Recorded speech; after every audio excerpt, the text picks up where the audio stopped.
अब आओ एक और माता सरस्वती के भजन गावे।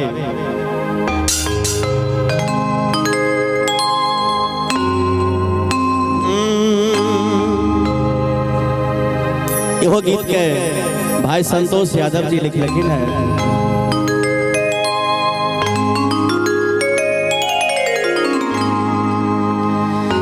विद्या के देवी तू ही,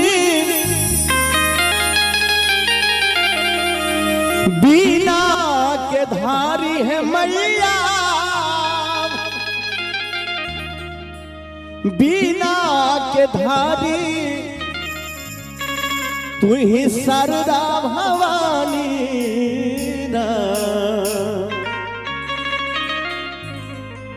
तू ही शारदा भवानी ना।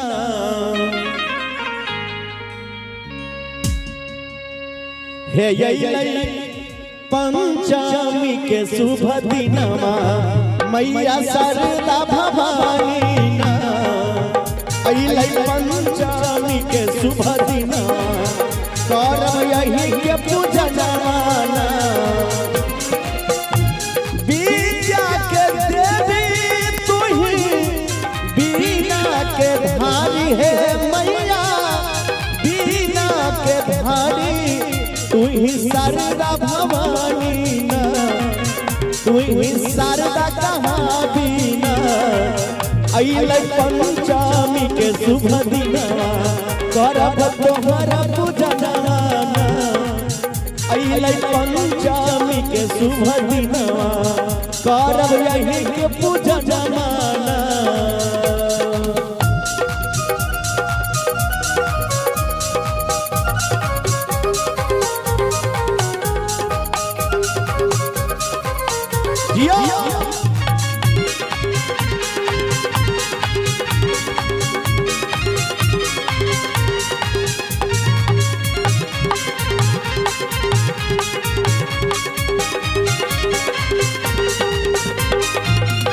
एक हाथ बीना शोभे पुस्तक धारनी माँ,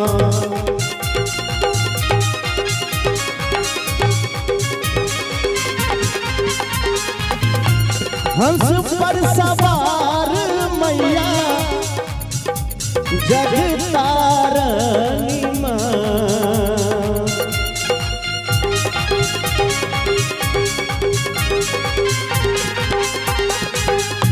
एक हाथ शोभे मैया ए माई ए सरस्वती माई, एक हाथ बीना शोभे पुस्तक धारनी माँ, हंस पर सवार मैया लागे जगतारनी माँ। मूर्खा के ज्ञान बनावे शारदा भवानी है मैया, शारदा भवानी सुन ले बेटा किया रजियाना, अपना शरण लगा लेना। अइलो तोहर दुआरिया मैं के शरण लगा लेना, अइलो तोहर दुआरिया मैं के शरण लगा लेना, अइलो तोहर दुआरिया।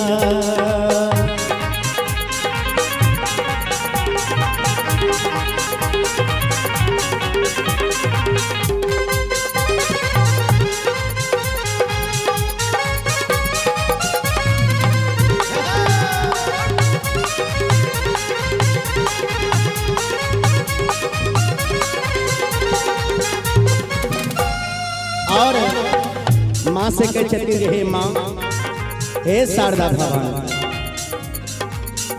सातों सुर के देवी विद्या के दानी माँ।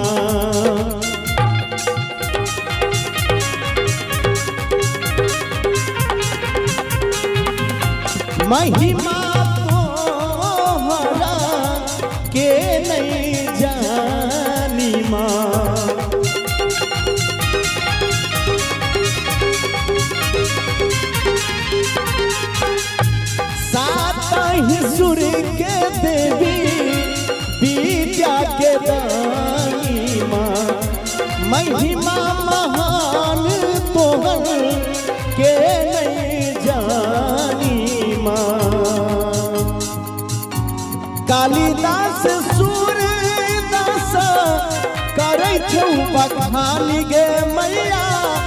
करे छौ बखानी ते कोर लगा लेना बेटा के शरण लगा लेना अइले पंचमी के शुभ दिनवा करब यही के पूजन माना अइले पंचमी के शुभ दिनवा करब तोहरा पूजन माना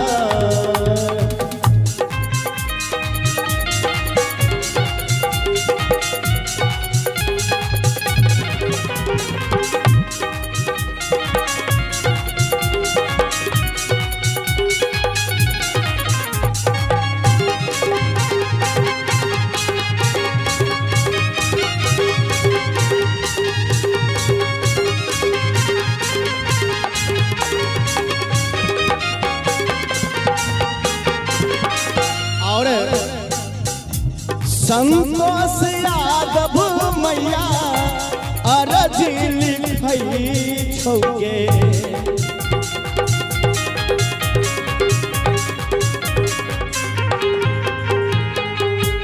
दूर काल जोर के मैया भीखा मंगई छौके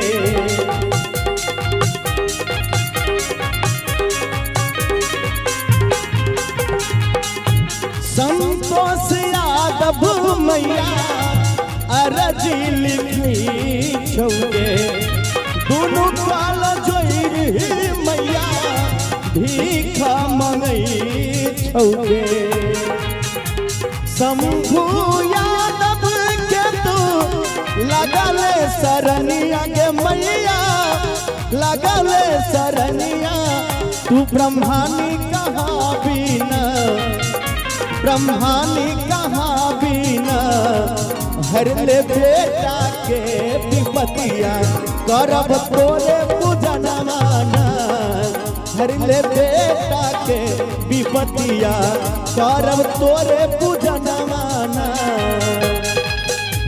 विद्या के देवी तू ही बीना के धारी के मैया बीना के धारी तू ही शारदा कहाँ बीना तू ही शारदा कहाँ बीना अइले पंचमी के शुभ दिनवा करब तोरे पूजन माना अइले पंचमी के शुभ दिनवा करब तोरे पूजन माना अइले पंचमी के शुभ दिनवा करब तोरे पूजन माना अइले पंचमी के शुभ दिनवा करब तोरे पूजन माना अइले पंचमी के शुभ दिनवा